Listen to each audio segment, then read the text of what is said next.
¿Alguna vez has caminado solo por la noche y has sentido que la oscuridad te devuelve la mirada? México no es solo el país del sol, las tradiciones y los colores vivos. Bajo las calles que pisamos, detrás de los altares donde rezamos y en las carreteras donde manejamos de madrugada, hay cosas que no tienen explicación. Hoy no te voy a contar cuentos para dormir. Hoy vamos a descender por el iceberg de los misterios de México. Empezaremos con lo que crees conocer, pero te advierto, mientras más bajemos, la línea entre la cordura y el terror desaparecerá. Nivel 1. En este nivel están las historias de nuestras abuelas, las que nos advirtieron para no salir de noche. Pero, ¿qué pasa cuando la leyenda tiene un origen que nadie quiere admitir? El origen oculto de La Llorona. Todos conocemos a la mujer de blanco que ahogó a sus hijos.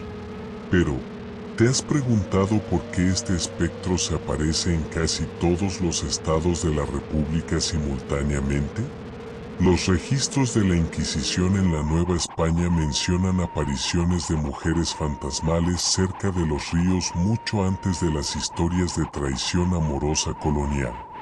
Fray Bernardino de Sahagún documentó que una década antes de la llegada de los españoles, se escuchaba el lamento de la diosa Cihuacóatl gritando: «Oh, hijos míos, ¿a dónde los llevaré?». ¿Es la Llorona un alma en pena, o estamos lidiando con una deidad prehispánica que lleva más de 500 años exigiendo un sacrificio que le fue negado? La verdad de la isla de las muñecas. Los canales de Xochimilco esconden el santuario de Don Julián Santana. Miles de muñecas decapitadas y podridas cuelgan de los árboles. La historia dice que lo hizo para apaciguar el espíritu de una niña ahogada.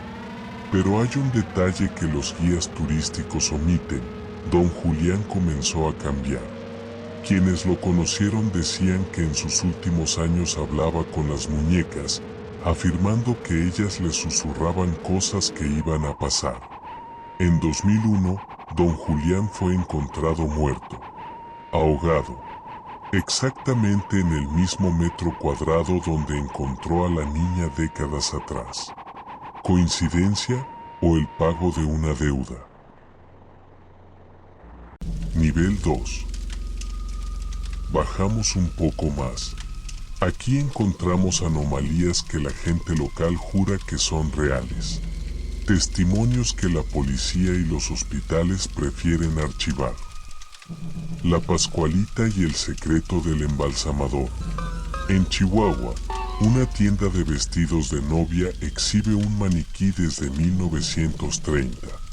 Su realismo es perturbador. Tiene huellas dactilares finamente marcadas, grietas en los labios y venas translúcidas en las manos. La leyenda dice que es el cadáver de la hija de la dueña, muerta por un alacrán el día de su boda.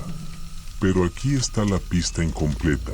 El nombre del embalsamador francés que llegó a Chihuahua semanas antes de la muerte de la joven fue borrado de los registros locales. Se sabe que este hombre experimentaba con técnicas ilegales de preservación en Europa. Si solo es un maniquí de cera, ¿por qué hasta el día de hoy el cambio de vestido se hace a puerta cerrada y solo por la dueña del local? ¿Qué están ocultando bajo esa tela? Nivel 3. La planchada. Eulalia es el espíritu de una enfermera impecable que cura a los enfermos terminales en el Hospital Juárez de la Ciudad de México. Pero la historia toma un giro macabro en 1985. Durante el gran terremoto, el hospital se derrumbó. Los equipos de rescate documentaron testimonios de personas atrapadas bajo los escombros durante días, quienes afirmaron que una enfermera de uniforme antiguo les inyectaba líquidos y les daba agua en la oscuridad total. Cuando los rescataron, los médicos confirmaron que tenían vías intravenosas puestas. vías que ya no se fabricaban desde la década de 1950. El Callejón del Aguacate, Coyoacán, CDMX. Un callejón estrecho y colonial, famoso por el asesinato de un niño en la época de Lázaro Cárdenas. Hay un altar con una virgen empotrada en la pared. Muchos van a jugar a la ouija ahí, pero los vecinos reportan algo peor. A las 3 de la mañana, la estatua de la Virgen supuestamente llora lágrimas negras. Un investigador paranormal dejó una grabadora de audio en el altar en 2014.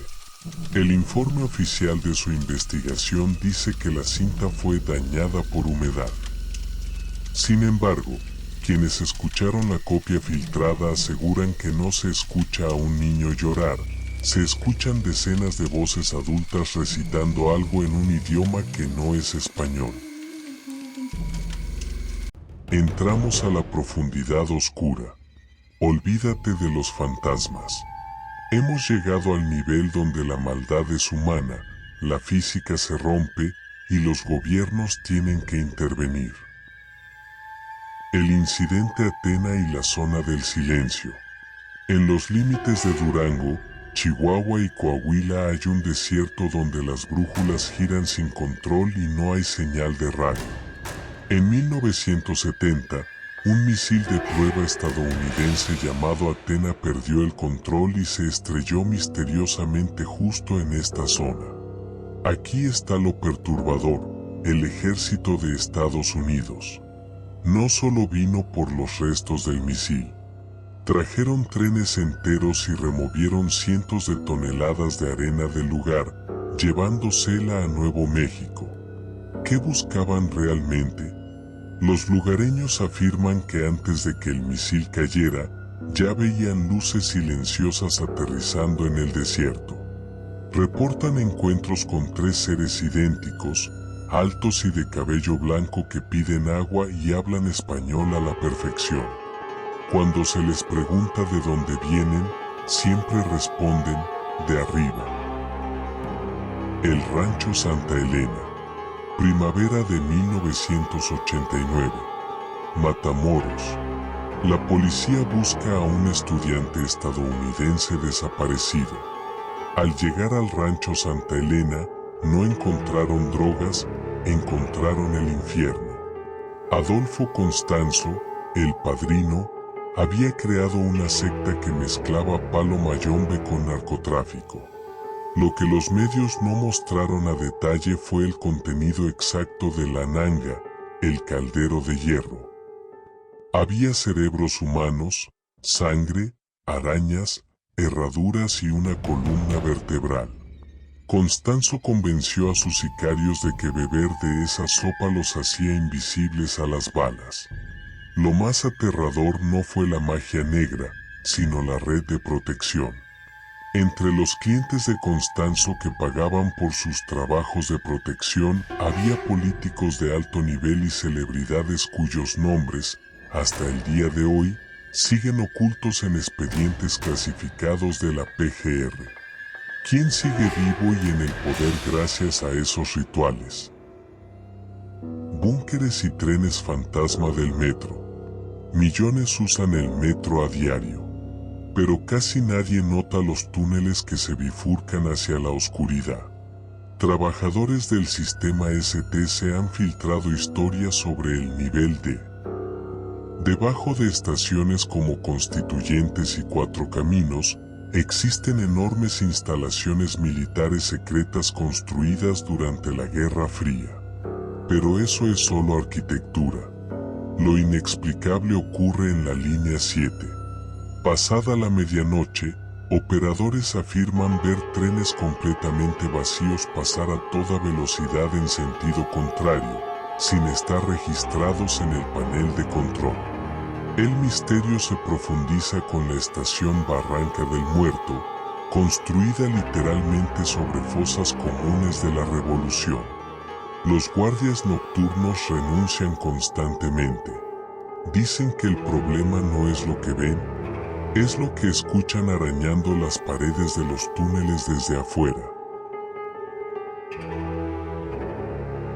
Nivel final. El abismo de lo inexplicable.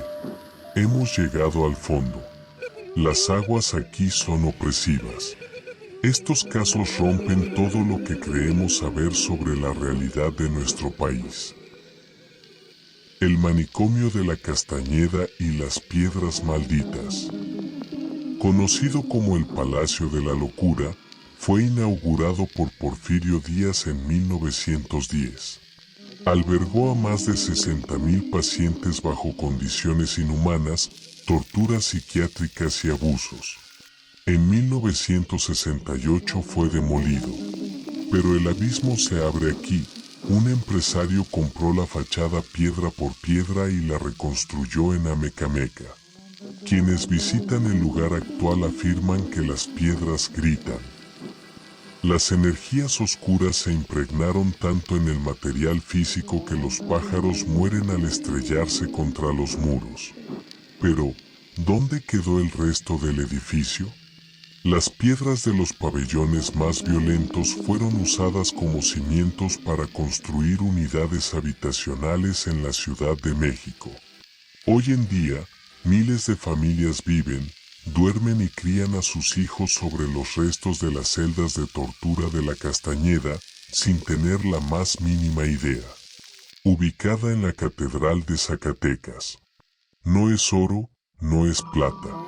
Es una roca volcánica lisa que fue encontrada en las minas en el siglo XIX.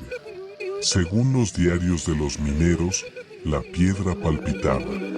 Todo aquel que intentó extraerla enloqueció y masacró a sus compañeros de trabajo, o se quitó la vida. El obispo de la época ordenó que fuera retirada bajo exorcismo y escondida tras el altar mayor.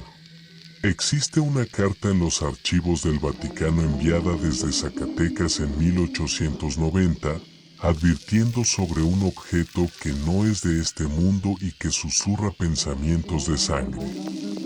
Hasta la fecha, los sacerdotes de la catedral tienen estrictamente prohibido hablar de su ubicación exacta. El despertar y desaparición de Jacobo Greenberg. El caso más grande, extraño e inquietante de México. El doctor Jacobo Greenberg no era un charlatán, era un neurofisiólogo respetado de la UNAM. Dedicó su vida a estudiar a la chamana Pachita, quien operaba a corazón abierto usando solo un cuchillo de monte, sin anestesia, materializando órganos de la nada. Greenberg desarrolló la teoría sintérgica, sugiriendo que nuestro cerebro es un decodificador de una matriz de información, una especie de holograma. Si logras alterar tu conciencia, puedes alterar la realidad física. Greenberg estaba a punto de demostrar empíricamente que la telepatía y la alteración de la materia eran posibles, y entonces, en diciembre de 1994, desapareció. Su esposa, Teresa, quien tenía conexiones inexplicables, también se esfumó poco después. El comandante Padilla, encargado de la investigación, descubrió que Greenberg colaboraba en secreto con agencias estadounidenses en la Universidad de Colorado. Fue secuestrado por la CIA porque descubrió el código fuente de nuestra realidad. ¿O será, como dicen sus seguidores más asiduos, que Jacobo logró manipular la matriz a tal grado que simplemente dejó de existir en nuestro plano dimensional? El iceberg es profundo, y lo que acabamos de ver es solo lo que logró llegar a la superficie de los archivos desclasificados y los testimonios de aquellos que vivieron para contarlo. La próxima vez que sientas un escalofrío sin razón en medio de la ciudad, pregúntate si estás sintiendo el eco de algo que pasó, o la advertencia de algo que está por pasar.